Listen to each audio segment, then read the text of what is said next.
हम वहाँ पर हनुमान जी के मंदिर के पुजारी हैं। अच्छा। और करीब आप लोगों के आशीर्वाद से 32 साल के आसपास सेवा कर रहा हूँ। हम और ये दो हैं, ये दोनों हम तो रहते हैं मंदिर में आते हैं, हम लोग आप कथा जो सुनते हैं वो आपस में डिस्कस करते हैं जी डेली। अच्छा स्वामी जी मेरा 5 प्रश्न आपसे है जी। हमको सब पता है, कितने भाई बहन हमारे यहाँ बैठे हुए हैं, सब अपने अपने प्रश्नों के उत्तर लेने के लिए बैठे हुए हैं। तो हम सूक्ष्म रूप से पूछ रहे हैं और उत्तर आप चाहे 2 मिनट दो चाहे 5 मिनट दो, उसका उत्तर मैं सुनना चाहता हूँ। बोलिए। एक मेरा जो लास्ट वाला प्रश्न पहले बता दे रहा हूँ मैं, कई कथाकार हमारे पास गए, मैंने उनसे प्रश्न पूछा लेकिन वो प्रश्न का उत्तर नहीं दे पाए जी। वो तो मैं लास्ट में पूछूंगा, पहले जो मेरा प्रश्न सुन लीजिए आप। पहला प्रश्न मेरा स्वामी जी है, गुरु जी है कि जीवात्मा और आत्मा में क्या अंतर है, मोक्ष किसका होता है? जीवात्मा और आत्मा दोनों पर्याय हैं। ठीक। लिखा है गोस्वामी तुलसीदास जी, ईश्वर अंश जीव अविनाशी। तो यहाँ गोस्वामी तुलसीदास जी ने आत्मा को जीव अविनाशी जीवात्मा कहा है। जीव और आत्मा ये दोनों एक ही हैं, दो नहीं हैं, पर्यायवाची हैं। चाहे जीव कह लीजिए चाहे जीवात्मा कह लीजिए। ठीक जी। मोक्ष किसका होता है? मोक्ष जो होता है, मोक्ष का अधिकारी है मन। माया मरी न मन मरा, मर मर गया शरीर, आशा तृष्णा ना मरी, कह गए दास कबीर। तो जो हमारा मन है वही मोक्ष का अधिकारी है, क्योंकि आत्मा तो मोक्ष से और जन्म मृत्यु सबसे परे है। तो जो मन है, कहते हैं ना सब मर गया, शरीर बूढ़ा हो गया, मन बुढ़ा नहीं हुआ। ठीक। तो मन को ही सारा सुख दुख मिलना है। ठीक। स्वामी दूसरा प्रश्न मेरा है, मरने के बाद अपने कर्मानुसार, जैसा आप बता चुके हैं, जीव अन्य योनियों में चला जाता है। ठीक। तो मेरे फिर पितर कैसे होते हैं? पितर ऐसे होते हैं कि जब हमारे पिता के पिता जो भी आज धरती पर नहीं है, वो जब यहाँ से मरकर जाते हैं तो सीधा पहले पितृलोक जाते हैं। वहाँ जाने के बाद, जैसे हमने बताया, 13 होने के बाद यमराज जी निर्णय लेते हैं कि अब आप पाप या पुण्य के अनुसार अब कहाँ जाएंगे, स्वर्ग जाएंगे, नरक जाएंगे या अन्य तमाम योनियों में जाएंगे। तो कुछ लोग तो अपने कर्मों के बस किसी भी योनि में चले गए। माना कि हमारे दादाजी परदादा जो भी हैं, कोई शेर बन गया, शेर के अनुसार। अब हमने उनके नाम से यहाँ पिंडदान दिया, गया जी में तर्पण किया, जहाँ भी किया, तो हुआ क्या, वो शेर की योनि में जहाँ है, यदि उन्हें कोई कष्ट है, भूखे मर रहे हैं या कोई कष्ट तकलीफ है, तो ये पिंडदान का पुण्य उनको उस योनि में प्राप्त होगा जहाँ वो है। किसी भी योनि, बंदर से लेकर चींटी से लेकर हाथी तक जहाँ है वो उन्हें, यदि वो मनुष्य बने हैं तो मनुष्य की योनि में उनको प्राप्त हो जाएगा, जहाँ है वहाँ मिलेगा। ठीक है। परंतु कुछ लोग ऐसे होते हैं, ट्रेन लेट होने से हमें स्टेशनों में एक वेटिंग रूम बनाया जाता है, वेटिंग हॉल बनाया जाता है, जहां ट्रेन लेट हो गई तो आप वेट कर सकते हैं। उसी प्रकार किसी व्यक्ति, हमारे पिता के पिता, किसी के पाप पुण्य का कोई निर्णय किसी कारण ना हो पाए तो वो पितृलोक में होते हैं, और हम यहाँ से यदि उनके लिए कुछ करते हैं तो उनका उद्धार हो जाता है। जैसे कुछ दिनों के लिए ईश्वर ने ये विधान भी रखा है, नचिकेता को ये बात यमराज जी ने बताई है। नचिकेता के संवाद में ये सब कुछ स्पष्ट है कि हमारे जाने के बाद ये जरूरी नहीं है कि मरने के तुरंत बाद हमारा पुनर्जन्म हो जाएगा, कहीं भी जरूरी नहीं है। हो सकता है 2 साल तक ना हो सकता है 10 साल तक ना हो, और हो सकता है 100 साल तक हम वेटिंग रूम में इंतजार करें अपने नंबर का। तो उन दिनों यदि हमारे पुत्र कोई तर्पण पिंड दान करता है तो वो हमें प्लस होके, जैसे बच्चे को 33 नंबर में पास होना है, परंतु 31 नंबर आए हैं तो मास्टर जी अपनी तरफ से 2 नंबर दे देते हैं और ग्रेस लगा के पास कर देते हैं। उसी तरह मेरा जरा सा कोई पुण्य रह गया तो उस पुण्य के कारण मुझे वेटिंग रूम में डाल दिया जाएगा कि आपके बच्चे यदि आपके लिए कोई पुण्य करते हैं तो वो पुण्य मिला के फिर आपका मोक्ष या स्वर्ग की प्राप्ति करा दी जाएगी। तो उस इंतजार में हम पितृलोक में रहते हैं। हम बच्चों को कहते हैं पुण्य करो, हमारे नाम से कुछ करो, जब नहीं करते तो वही पितृ फिर नाराज होके उन पर फिर गलत प्रभाव छोड़ने लगते हैं, उसी को पितृ दोष कहते हैं। अगर कोई वेटिंग लिस्ट में ना हुआ हो तो फिर बता चुका मैं कि वो शेर बन गया होगा तो उसको रूप में प्राप्त हो जाएगा वो। तो उसके निमित्त भाव कथा सुनने से क्या फल मिलेगा फिर? किसको? भागवत कथा जो पोथी बैठा हम सुनते हैं, तो क्या फल मिलेगा? आपने देखिए होता क्या है कि आपका कोई अपना आदमी अमेरिका में है और आपने उसके खाते में पैसे डाल दिए, तो उसके खाते में तुरंत पहुंच गया कि नहीं। अब वो उस पैसे से शराब पी ले या दूध पी ले या रोटी खा ले या मांस खा ले, आपने तो पैसे भेज दिए, अब वो उसका उपयोग अपने ढंग से करेगा। उसी प्रकार हमने तो पुण्य कर दिया अपने पूर्वजों के लिए, अब वो शेर बने हैं तो उनको मांस मिल जाएगा, गाय बने हैं तो चारा मिल जाएगा, इंसान बने हैं तो 56 भोग मिल जाएगा। ठीक।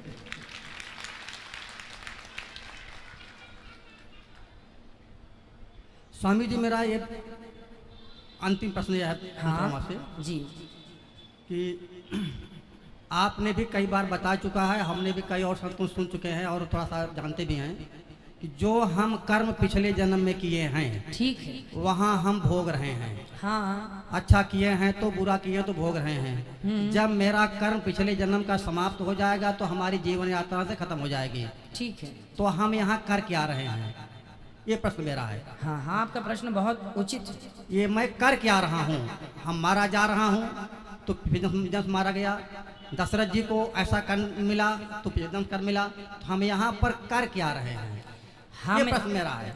ये देखो, इसका नाम ही है कर्म भूमि, है ना, जिसे हम मृत्यु लोक कहते हैं, इसे कर्म भूमि भी कहा जाता है।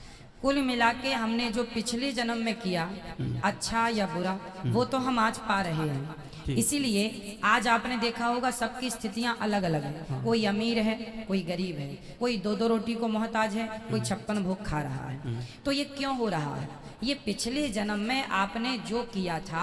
एक आदमी चावल ही चावल खा रहा है, तो किसी ने कहा रोटी भी तो खा, बोले चावल की खेती अभी हुई है सो घर में चावल है, चावल खा रहा हूँ, गेहूं बो दिया है, जब गेहूं कटेगा तो रोटियां खाऊंगा। तो जो कल किया था वो आज पा रहे हैं, जो आज करेंगे वो आगे पाएंगे। को ना काहू को सुख दुख कर दाता, निज कृत कर्म भोग सब भ्राता, ये लक्ष्मण जी कह रहे हैं।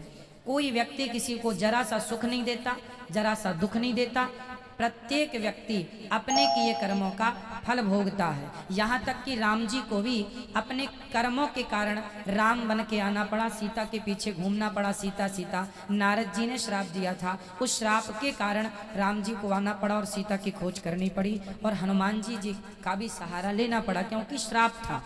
सीता माँ को भी वनवास हुआ इसलिए कि उनको भी श्राप था। एक तोती ने श्राप दिया, पद्म पुराण में कथा है कि सीता जी ने एक तोती को पिंजरे में बंद कर लिया, तो तोती तड़प तड़प के मर गई। चूंकि वो गर्भवती थी, कहा था छोड़ दो, सीता जी ने कहा तुम अच्छी कथा सुनाती हो, सुनाती रहो, तड़प तड़प के मर गई। तोते ने श्राप दे दिया, बद्दुआएं कि जाओ, जैसे हमारी पत्नी को गर्भ अवस्था में आपने हमसे दूर किया, जब आप गर्भवती होंगी तो आपके पति दूर कर देंगे। ये घटना पद्म पुराण में लिखी है। तो सीता जी को भी कर्मों का फल भोगना पड़ा, जो पिछला किया था आज मिल गया।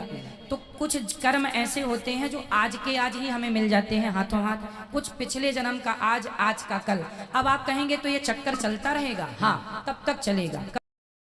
कबीर जी कह रहे हैं, चलती चक्की देख कर दिया कबीरा रोए, दो पाटन के बीच में साबुत बचा न कोए। पुनरपि, आद्य शंकराचार्य जी कह रहे हैं, पुनरपि जननम पुनरपि मरणम पुनरपि जननी जठरे शयनम। ये जन्म मृत्यु चल रहा, सब पिस रहे हैं। बोले कैसे बचेगा? बोले भज गोविंदम गोविंदम भज मूढ़मते। यदि कोई भगवान की शरण में चला गया तो वो जन्म और मृत्यु के चक्कर से बच जाएगा। इसलिए कथाएं, कीर्तन, भगवान की शरणागति। जब कबीरदास जी रोने लगे, चलती चक्की देख कर दिया कबीरा रोए, रोने लगे, तो उनके पुत्र ने पूछा, कमाल, कबीरदास जी के पुत्र का नाम था कमाल, पिताजी आप क्यों रो रहे हैं? पिता ने कहा, बेटा सब लोग जन्म लेके मर रहे हैं, सब अपना भोग भोग रहे हैं, कैसे इनका उद्धार होगा? तब कमाल ने कहा, चलती चक्की चलने दे, पिस पिस आटा होए, कीले माही जो रहे, बाल न बाका होए। वो चक्की में कील होती है ना बीच में, उस एक में पहिया दूसरा फंसा रहता है। उस एक के पास जो गेहूं चला जाता है, कितना भी चले चक्की, वो दाना नहीं, जो एक के पास होता है। उसी प्रकार जो एक परमात्मा की शरण में रहेगा, मृत्यु के चक्कर से छूट जाएगा, सदा भगवान के धाम को चला जाएगा। स्वामी जी, संतुष्टि हमको नहीं हुई, हम कर क्या रहे हैं? आपने सीता जी को उदाहरण दे दिया, ठीक है, सीता जी ने ऐसा गलत काम किया, उनको भोगना पड़ा, ठीक है, गलत काम किया, उनको भोगना पड़ा, ठीक है। हम जो है, आप यहाँ हम कर क्या रहे हैं? हम अपने पिछले जन्म के कर्मों को भोग रहे हैं। हाँ, भोग रहे। हाँ, तो फिर मैं कर क्या रहा हूँ? भोग रहे, भोग तो रहे हैं। अब अच्छा जो आज करेंगे वो आगे आपको मिल जाएगा, बुरा करेंगे वो भी आगे मिलेगा। और यदि समर्पण भगवान के चरणों में अपना पाप पुण्य, प्रभु मैं आपका हूँ, मैं आपको कभी भूलूं नहीं, यदि अपने आप को उठा के भगवान के चरणों में समर्पित कर देंगे तो पाप पुण्य दोनों से बच के मोक्ष प्राप्ति हो जाएगी, भगवत धाम मिलेगा। ये सार तत्व है। आप कह रहे हैं प्रेजेंट में हम वर्तमान क्या भोग रहे हैं, क्या कर रहे हैं, क्या कर रहे हैं, मैं क्या कर रहा हूँ, मैं प्रेजेंट में क्या कर रहा हूँ, आप प्रेजेंट में क्या कर रहे हैं।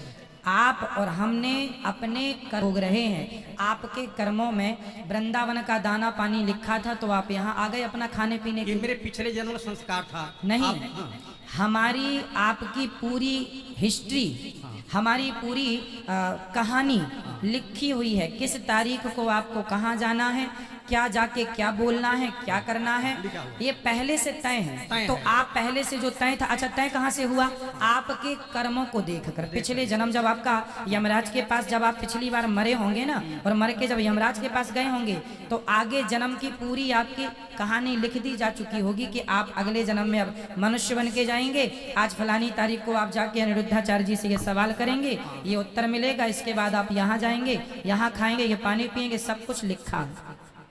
क्यों लिखा है, क्योंकि पिछले जन्म के हिसाब से आपका ये लिखा गया है ना। अब यदि समर्पण कर दोगे भगवान तो ये सब कुछ डिलीट हो जाएगा, मोक्ष की प्राप्ति हो जाएगी, जन्म मृत्यु से खत्म। अब जो कुछ करें हम भगवान को समर्पण कर दें। हाँ, इसलिए कहता हूँ तुदीयम वस्तु गोविंद तुभ्यमेव समर्पय। जो भी अच्छा करो, जो भी करो, हम तो कहते हैं कर्म नहीं, अपने आप को उठाओ और भगवान के श्री चरणों में समर्पित कर दो, तो अपने आप अच्छे बुरे कर्म सब चले जाएंगे, फिर मोक्ष होगा। स्वामी जी छोटा सा प्रश्न और जी।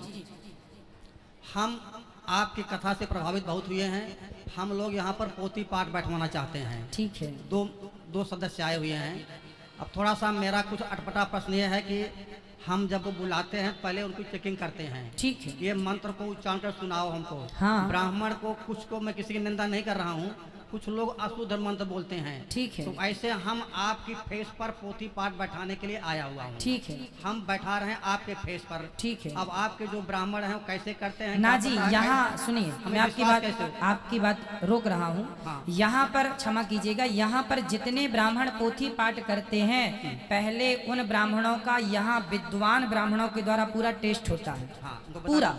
आप यहाँ देखेंगे कथा होने के 3 दिन पहले से ब्राह्मणों का परीक्षण चालू होता है। सभी ब्राह्मणों से संध्या पूछी जाती है, संकल्प पूछा जाता है और भागवत जी पूछी जाती है। ये वाला श्लोक सुनाइए, ये वाला पूरा शुरू से अंत तक कोई भी पन्ना खोल के दिया जा सकता, कोई भी श्लोक।